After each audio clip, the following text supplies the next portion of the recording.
Gosh, I cannot imagine being a battle rapper. That's got to be really scary.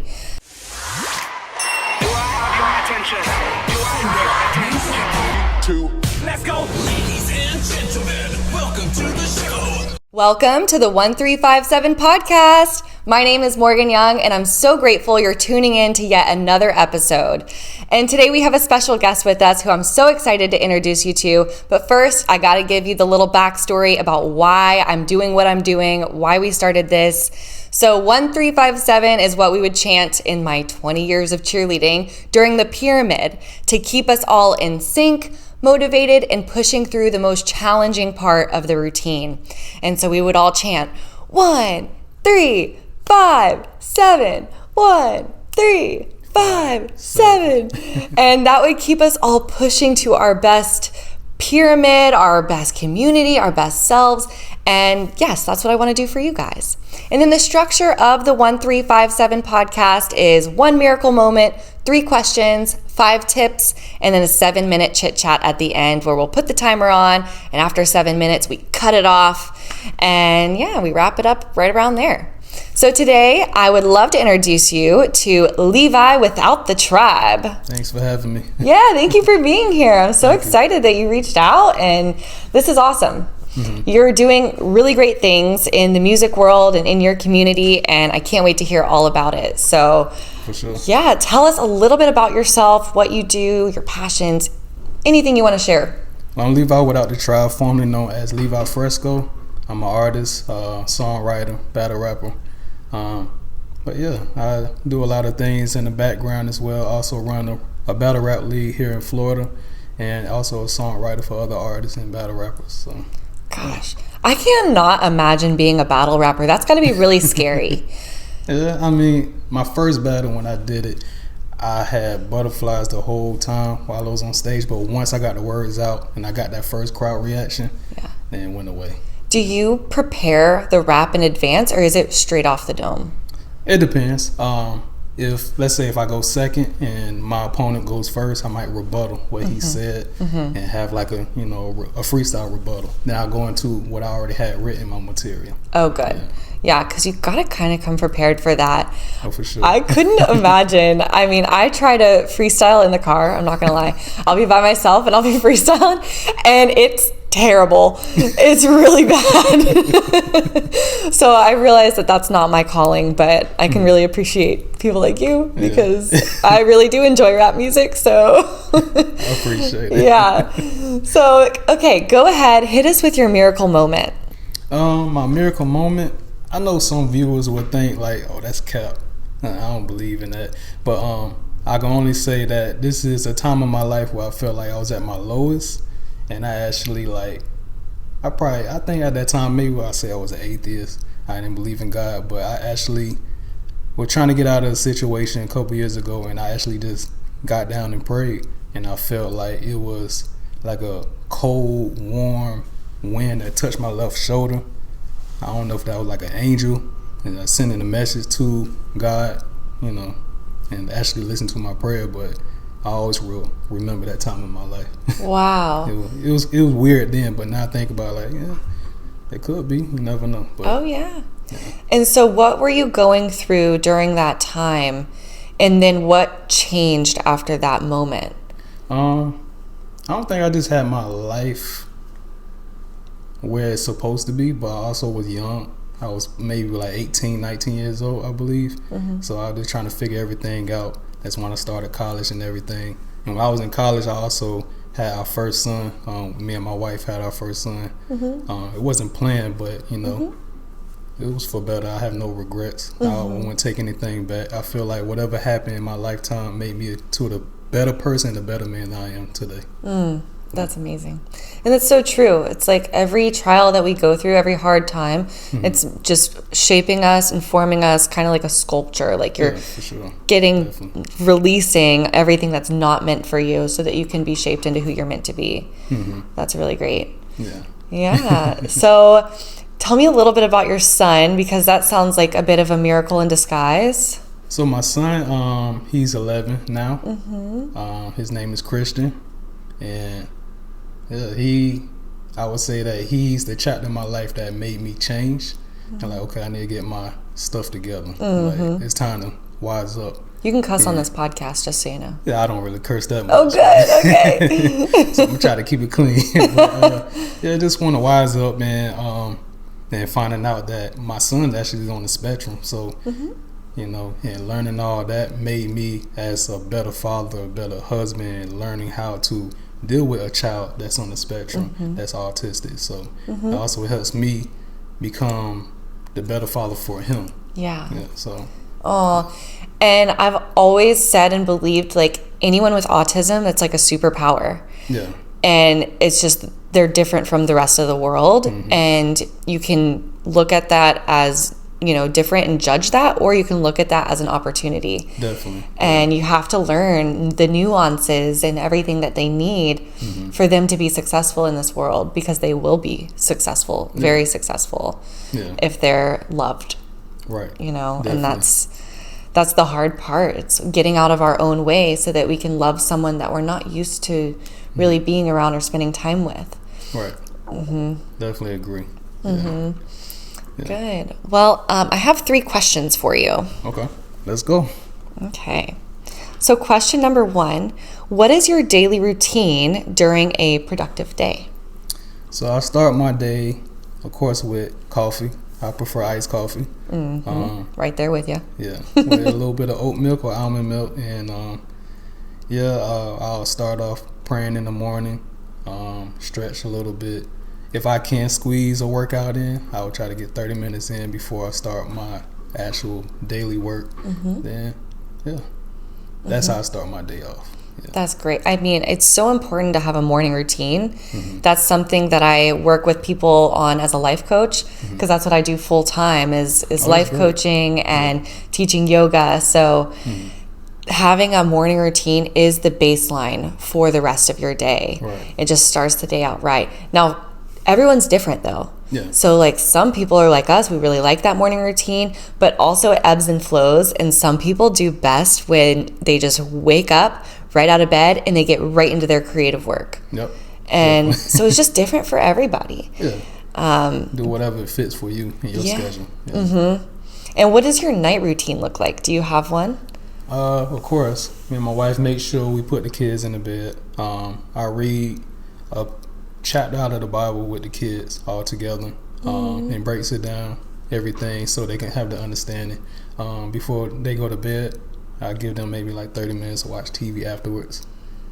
Then, me and my wife our own time. And we have our grown folks time then. I love it. Like, sit back, watch Netflix, Hulu, whatever, and go to bed. Yeah. So, okay, you have the 11-year-old and then more. I have he's about to be 8 next month. And I have a 3-year-old. Oh my goodness, a full house. All boys. Oh my goodness. That's a lot. Now, what do they like to do? Now, my 11-year-old, he's into anime now. So he like in kung fu and swords and stuff. And my 7-year-old, he likes Spider-Man. He like Miles Morales. And my 3-year-old, he likes what's the show called? So many of them. Paw Patrol. Yeah, Paw Patrol and Bluey. That's like his favorite right now. That's sweet. Yeah. I love it. Yeah. That sounds like fun, but it also sounds like you've had to put on, you know, that role of being a father, being the man of the household, that masculine container for these boys, for your wife as she's raising 3 boys. Like, it's not easy. No, it's not. It have its ups and downs, but it's beautiful at the end of the day. Oh, that makes me so happy. It's always a blessing. Yeah. It scares me to think about having kids. It sounds like it's just so much work, and I just, more power to you. It comes with it, but if you already organized, then you can get your family and your home structure. I know it looks like it. Yeah. It's a shit show. I think one day I'll be organized enough to have some cute little kids, but I'm going to take my time as much as I can. Okay, question number 2.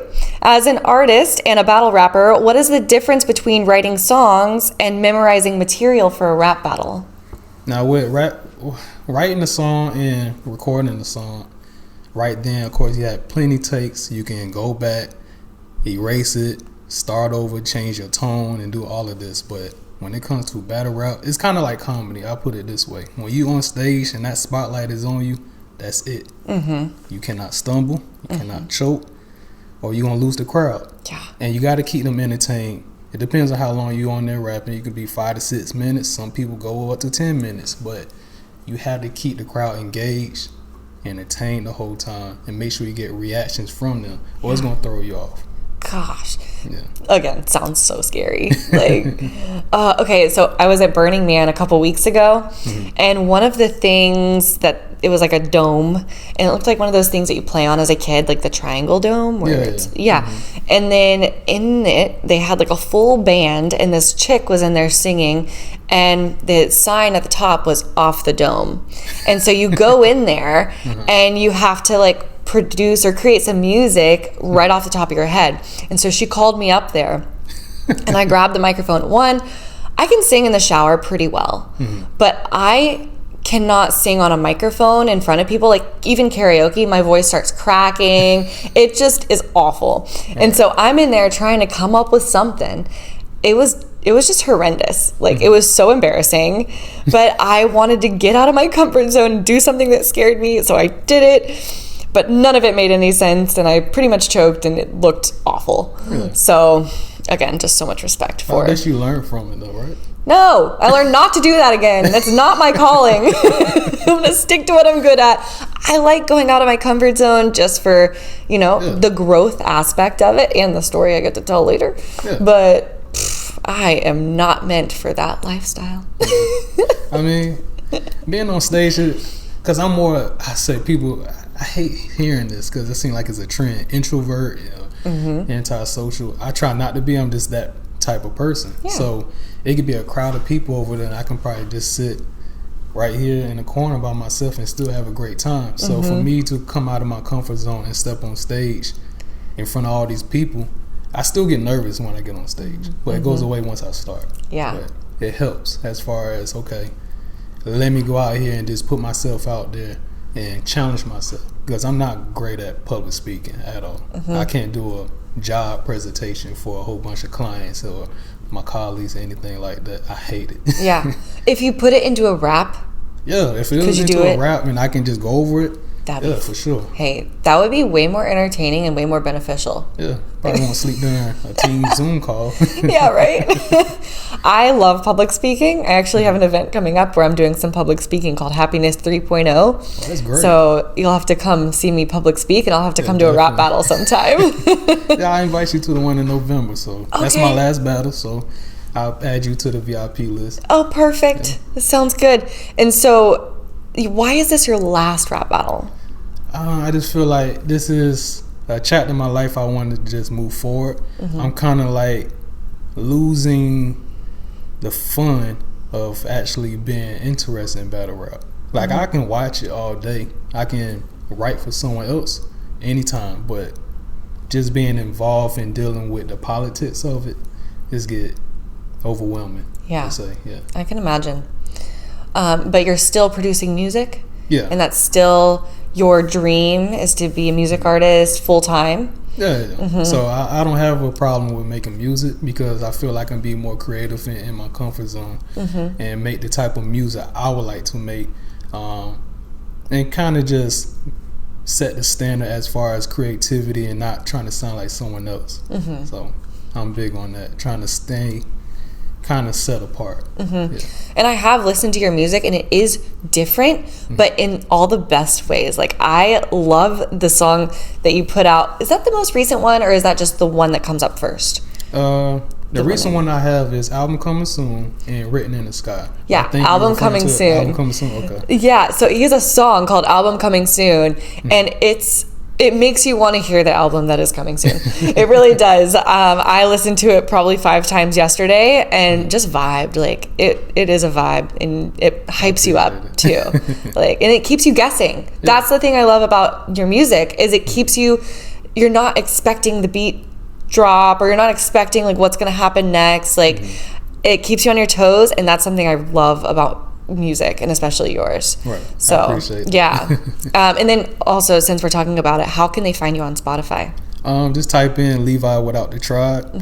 Levi, Levi, and Without the Tribe. There's all spaces in between. And yeah, I'll pop up. Okay, cool. All right, I have one more question, and then I want to get into your 5 tips. Okay. I'm excited about your 5 tips. Okay, question number 3.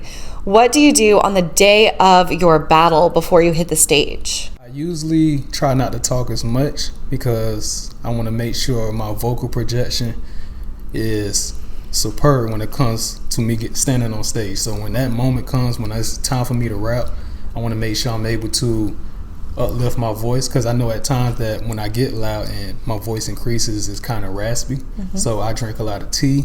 Of course, I start off with my morning coffee, but throughout the day I drink room temperature water, then I drink tea with honey, and I try not to talk as much so I can just keep my voice, kind of like the Michael Jackson effect. Yeah. And I think a lot of singers do the same thing as well. Yeah. So that's where I kind of got that from. So just wait until that moment, then now I can spaz out and talk as loud as I want. Yeah.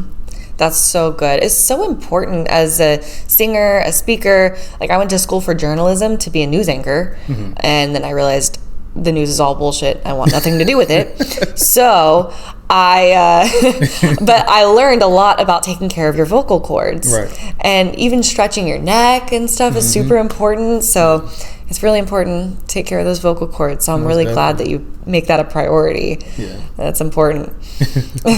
So hit us with your 5 tips. 5 tips, I would say pray at least 3 times a day. Love yourself before you love others. We can do them one at a time. Let's milk it. Let's milk it a little bit. All right. So pray how many times a day? I would say at least 3 times a day: morning, afternoon, and evening.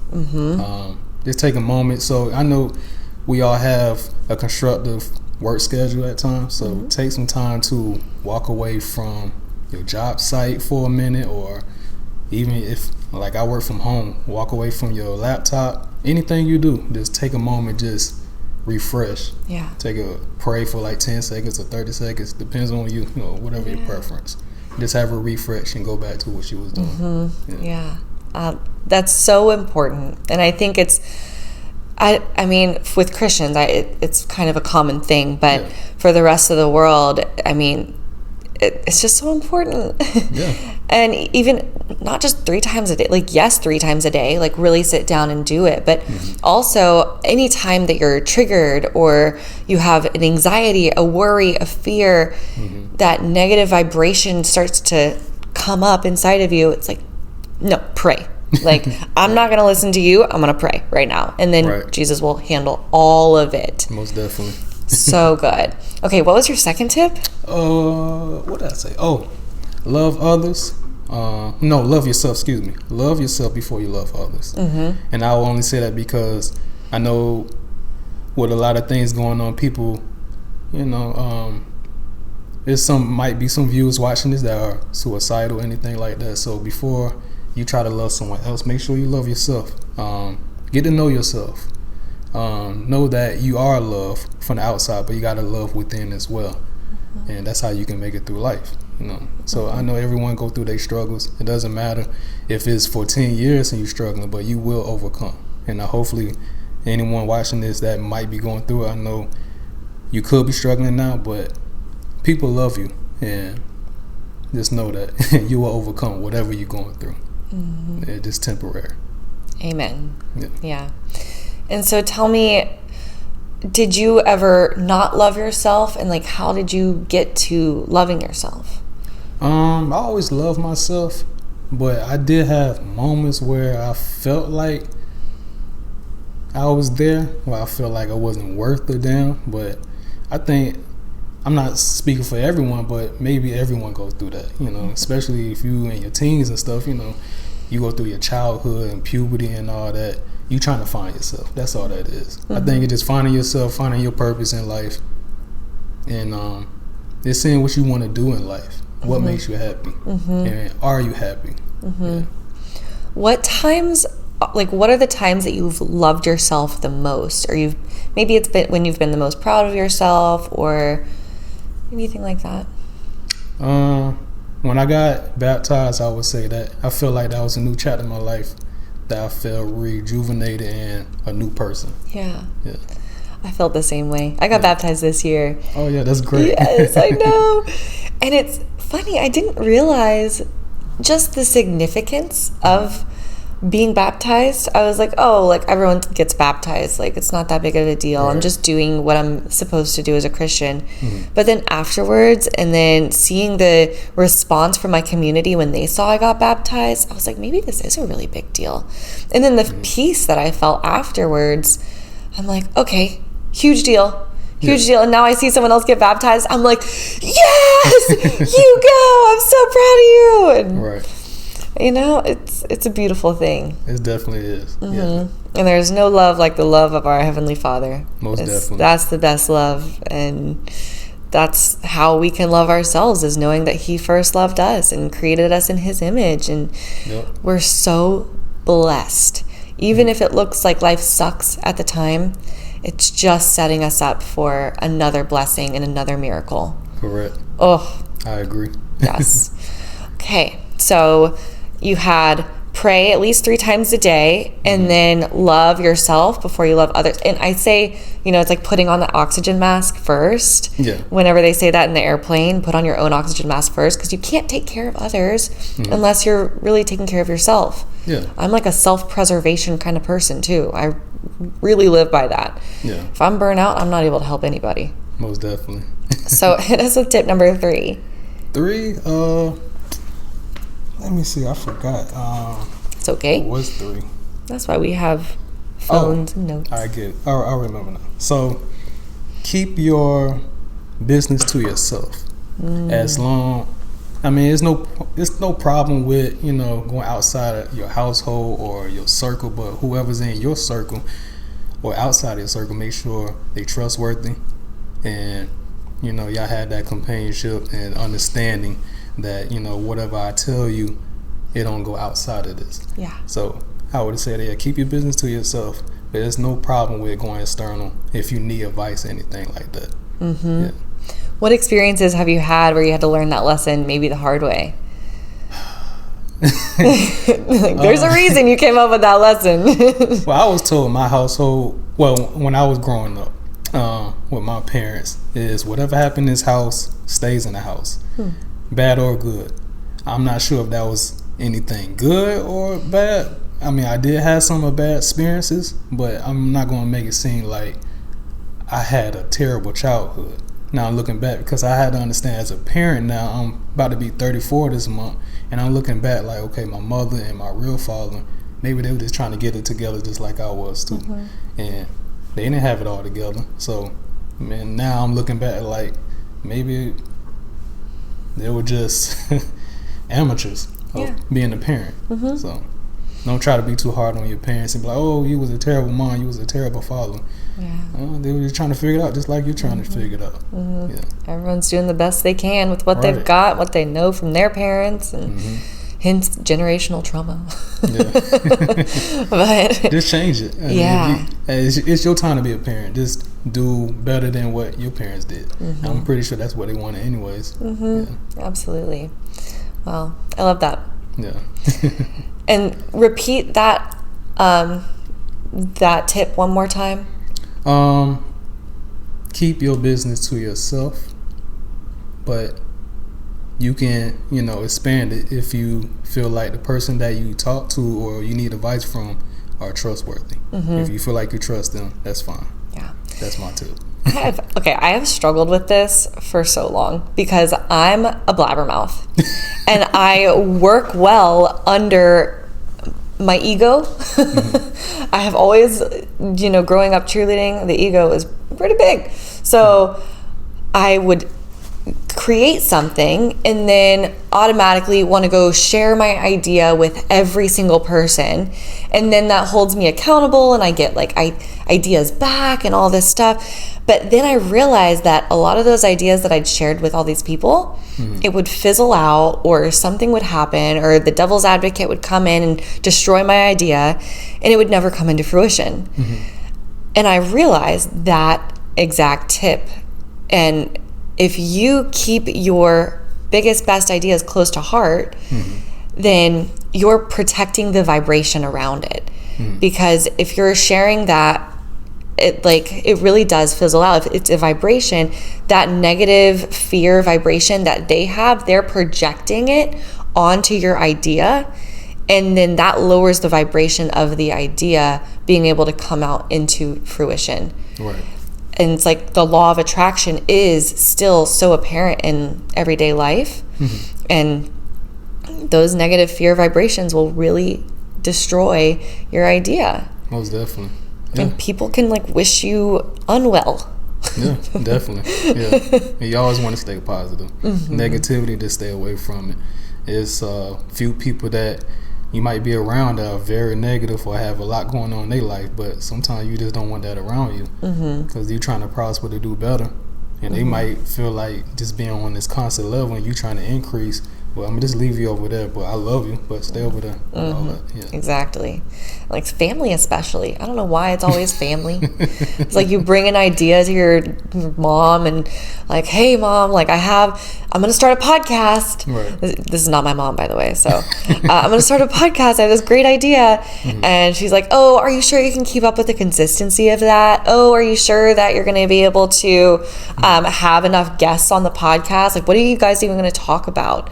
Like, those are the things that destroy the idea, the belief in yourself, the confidence, like, that destroys it. Yeah. So no, keep that shit to yourself. Okay, hit us with tip number, 4? Oh, yeah, 4. Tip So, number 4. I would say read your Bible or read any books that will help you gain more insight on life experiences or whatever views in your life. Yeah. I think that's a great thing. And just honestly just helping with your knowledge and whatever experiences that you need in life to get through wherever you want to be in life. It's always good to hear from other people as well that been there in your shoes before, or you trying to get in their shoes and they never been there, but one day you'll be able to share your story. Maybe you want to write a book and they might be able to gain something from your perspective.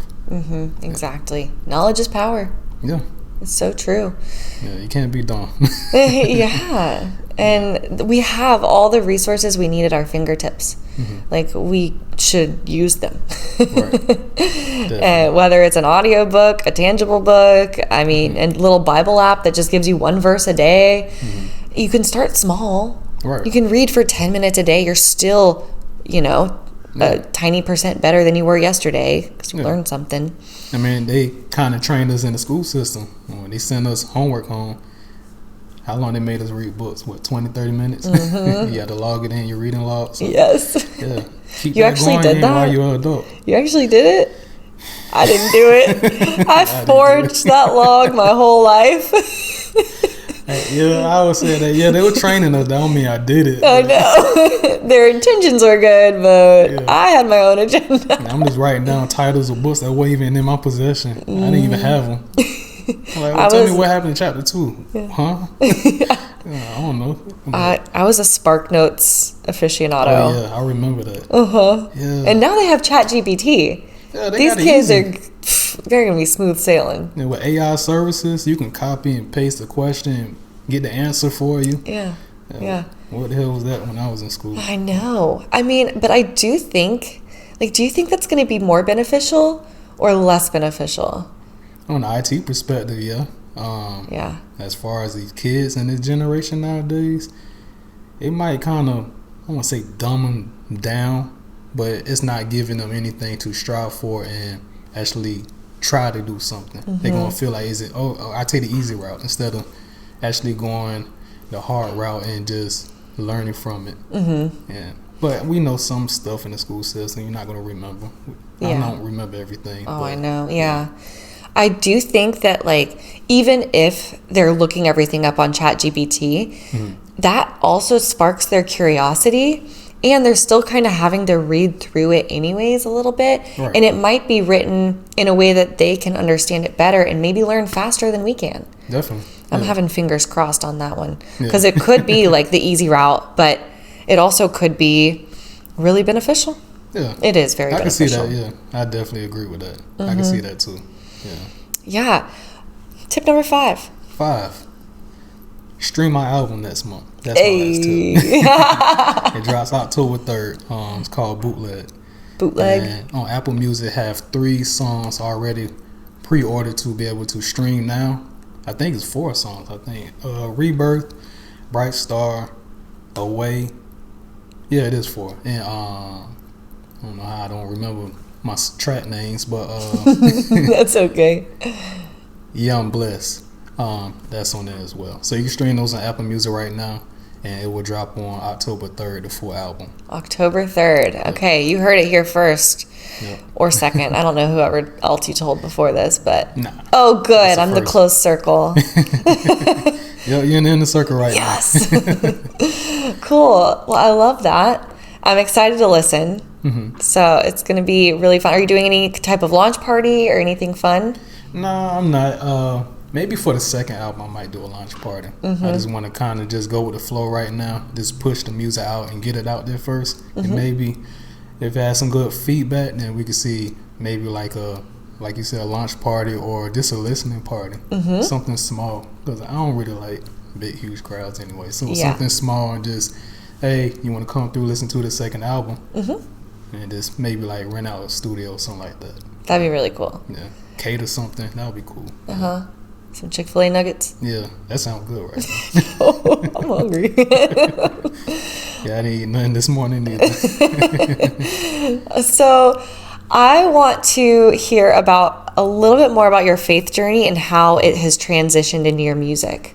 Because I've heard you say some stuff in your songs where you talk about God. Yeah. Mm-hmm. So I got in the Word with my faith. I'm going to start our timer, our 7-minute timer. Go ahead. 7-minute chit chat, Jesus and music. Okay. Starting now. So I started back in 2016 when I got immersed. I got baptized. Mm-hmm. And I didn't fully know much about the Bible because I was just getting adapted with the lifestyle, the changes with my congregation. But I knew what I wanted to do. I knew who I believed in at that time. And I was willing to learn about him.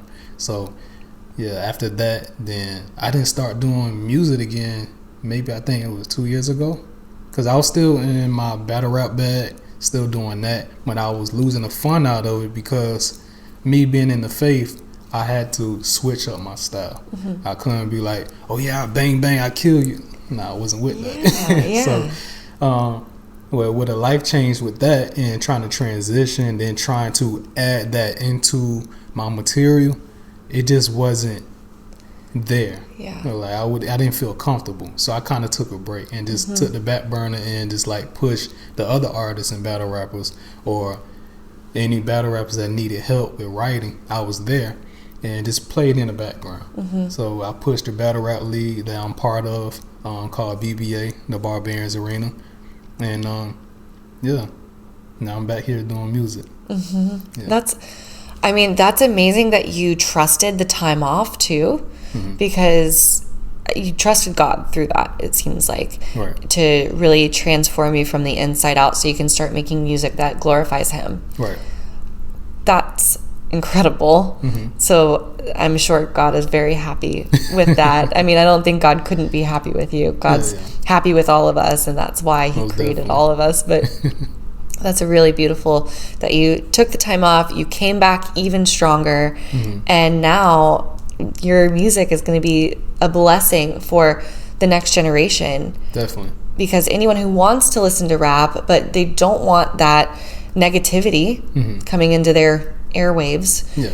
They want to listen to someone like you who's positive, who's uplifting, who's still got killer music and it glorifies. So I absolutely love that. Most definitely. Yeah.